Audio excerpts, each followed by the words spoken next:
Seterusnya riwayat daripada Abi Hurairah, katanya Rasulullah sallallahu alaihi wasallam berdoa, Allahumma ya Allah, berilah rezeki kepada keluarga Muhammad sekadar mencukupi untuk melapik perut, itu qut. Baiklah, kita tengok semula. Ini kelebihan faqr. Imam Bukhari nak cerita, sebab ini kita masih lagi dalam Kitabuz Zuhud, masih lagi dalam Kitabuz Zuhud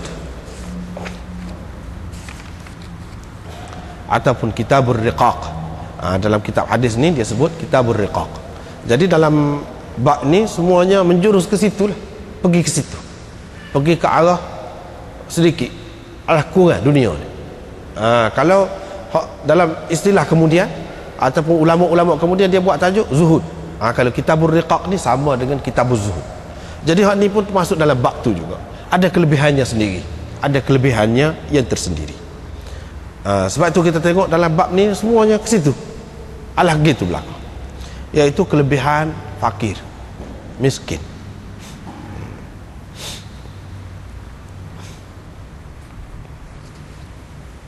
Lepas tu Imam Bukhari buat marilah hadis ini. Yang pertama, hadis tadi, mana satu orang yang hebat lah, kalau dia minat tentu orang terima pinangan dia. Kalau dia minta tolong tentu orang bagi pertolongan. Dan hak seorang lagi mari pula, orang Islam yang miskin, yang apa-apa kedana. Maknanya sahabat tu kata, tentu kalaulah dia ni minta anak orang tak beri. Kalau minta tolong, orang tak tolong. Kalau bercakap pun orang tak dengar. Nabi SAW kata hak ni lebih baik daripada hak tu. Kalau hak tu bukan 2 lari penuh, seluruh dunia penuh dengan hak tu. Orang kita kan rajin kecek kan, dia kata 2 lari pun boleh hak mari kalau hak lagu tu. Tak, bukan 2 lari, sepenuh dunia hak lagu tu. Hak seorang tu lebih baik lagi daripada sepenuh dunia hak lagu sana. Mana semuanya di sini Imam Bukhari nak cerita ni kelebihan, sebab dia sesak, sebab dia sebut, sahabat sebut hadza rajulun min fuqara'il muslimin. Ini menunjukkan kelebihan fakir itu. Secara umumnya dia ambil gitulah. Dah tadi orang kaya tu. Jadi di sini rasanya eloklah, moleklah kalau kita baca di tepi ni, sebab hak dia tulis ni molek sangat di sini. Merangkumi semua dah perbincangan. Cuba kita tengok kalau hak mana ada kitab ni lah, hak mana ada kitab cetakan ni, tengok hasyiah nombor 3, tapi kita tidak nak baca semua, tidak nak baca semua. Hasyiah nombor 3 tu baris yang 1, 2, 3, 4, baris yang keempat, baris yang keempat. Wa'lam, kata dia, ketahuilah annal ummah ta'ifatan, di kalangan umat ni, di kalangan ulama lah maksud di sini, terbagi kepada 2 golongan dalam masalah ni, iaitu ada yang berpendapat al-ghani syakir afdal min al-faqir sabir. Ada yang berpendapat orang kaya yang bersyukur lebih utama daripada orang fakir yang sabar. Tu duduk bahan. Daripada dulu sampai sekarang pun sama-sama ada hak ni. Hak seorang lagi, hak satu golongan lagi, dia kata hak fakir sabir, hak tu lebih afdal, lebih baik, lebih utama daripada orang kaya yang bersyukur. Hak ni, hak nak bincang ni, hak kaya yang bersyukur. Hak tu ada kelebihan tu, lebih tu orang kaya yang bersyukur. Bukan kaya saja dah. Dia kata al-ghaniyus syakir, orang kaya yang bersyukur, yakni yang menggunakan harta benda dia tu di tempat atau pada tempat yang Allah SWT kenal. Itu makna syukur. Dan cari pun dari tempat yang Allah SWT kenal juga. Itu makna syukur. Yang kaya yang bersyukur. Hak sesak saja tak ada kelebihan. Hak sesak yang sabar, dia ada 2 sifat tu. Sesak yang sabar. Di antara 2 ni, hak mana lebih utama? Ada 2 pendapat di kalangan ulama ni. Ada yang kata lebih hak kaya. kalau kaya tu yang bersyukur. Ada yang kata tidak, lebih hak fakir sabir.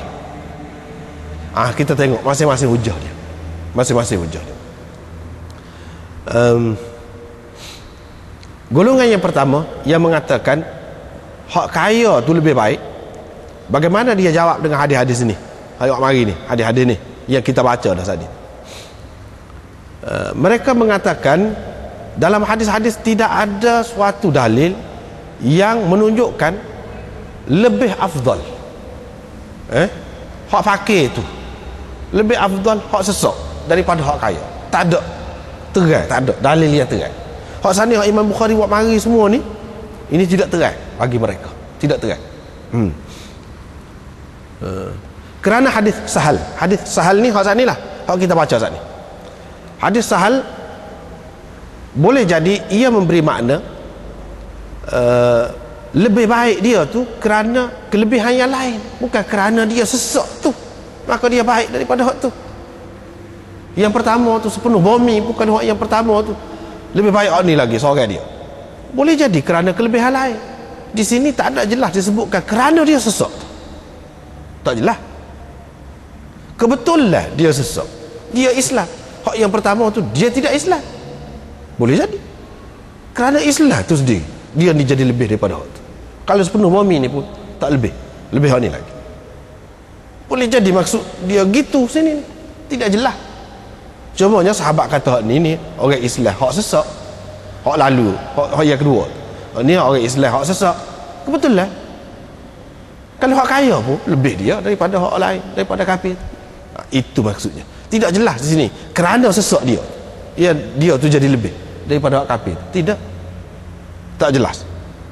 Tu dia kata boleh jadi li fadilatin ukhra fi kal Islam, boleh jadi kerana kelebihan yang lain yang ada pada dia seperti Islam misalnya. Itu yang pertama. Hadis Khabbab pula, hadis Khabbab yakni hak yang kedua. Jadi apabila kami pergi ziarah dia kata kami ni hijrah bersama dengan Nabi sallallahu alaihi wasallam dulu. Lepas tu ada ikhlas mana-mana mari hijrah ni. Ada hak mati dah, dia mati tu daripada dunia ni, kelebihan dunia dia tidak dapat gapo-gapo faedah. Pasal apa? Pasal Islam lemah pada masa tu, tak dapat gap. Maknanya kira-kira dia lebih lah. Kami ni lewat lepas pada Nabi SAW mati pun hidup lagi lama ni. Hak ni orang Islam pada masa tu sebenarnya kaya-raya dah. Boleh jadi kurang ikhlas gapo tu, kurang dah. Dan ganjaran sudah dapat dalam dunia Tuhan percepatkan untuk kami, maka kuranglah kami di akhirat. Jadi Imam Bukhari macam buat kesimpulan, hak mati dulu dalam keadaan sesak tak dapat apa-apa tu dia lebih. Hak sesak tu menunjukkan sesak dulu hak tak ada apa-apa tu lah lebih. Sebab hak ni dia berasa kesal, dia berasa sedih. Lama kan jadi kurang pahala kita dengan sebab kita sudah dapat dah hak dunia ni. Itu menunjukkan mereka yakin hak tak dapat apa-apa tu, hak tak ada apa satu tu lebih. Tetapi golongan yang pertama ni jawab, dia kata tak mesti. Hak ni dia menunjukkan kesal dia saja. Dan dia kata macam Mus'ab bin Umair hak mana-mana mati dulu tu kira-kiranya ikhlas tak ada sikit abuk. Maknanya kita kata dunia ni tak ada sikit abuk. Macam kita ni boleh jadi kita ni jadi sudah terganggu dengan sebab ada harta, jadi keikhlasan tu mungkin jadi kurang. Dia bimbang saja, bukan kerana harta tu, bukan kerana harta tu sendiri tidak molek, tidak. Bukan kerana bila harta dia banyak maka pahala dia pun jadi kurang. Siapa kata lagu tu? Itu anggapan dia saja, kebimbangan dia saja. Para sahabat ini memanglah oleh kerana dia nak yang terlebih baik, dia berasa sahabat lain lebih baik daripada dia kurang, dia tidak berasa lebih dia. Memang macam itulah cara sahabat. Ini bukan bermakna kekayaan itu yang dia dapat kemudian itu makna sesuatu yang tidak baik. Kalau tak baik tentu dia tak ambil langsung. Mana tidak jelas lagi, tidak jelas itu. Sebab itulah dia kata hadis Khabbab tidak ada yang menunjukkan kelebihan dia tu, kelebihan pakir itu. Apa lagi kita nak kata lebih lagi kelebihan pun tak ada menunjukkan kelebihan fakir.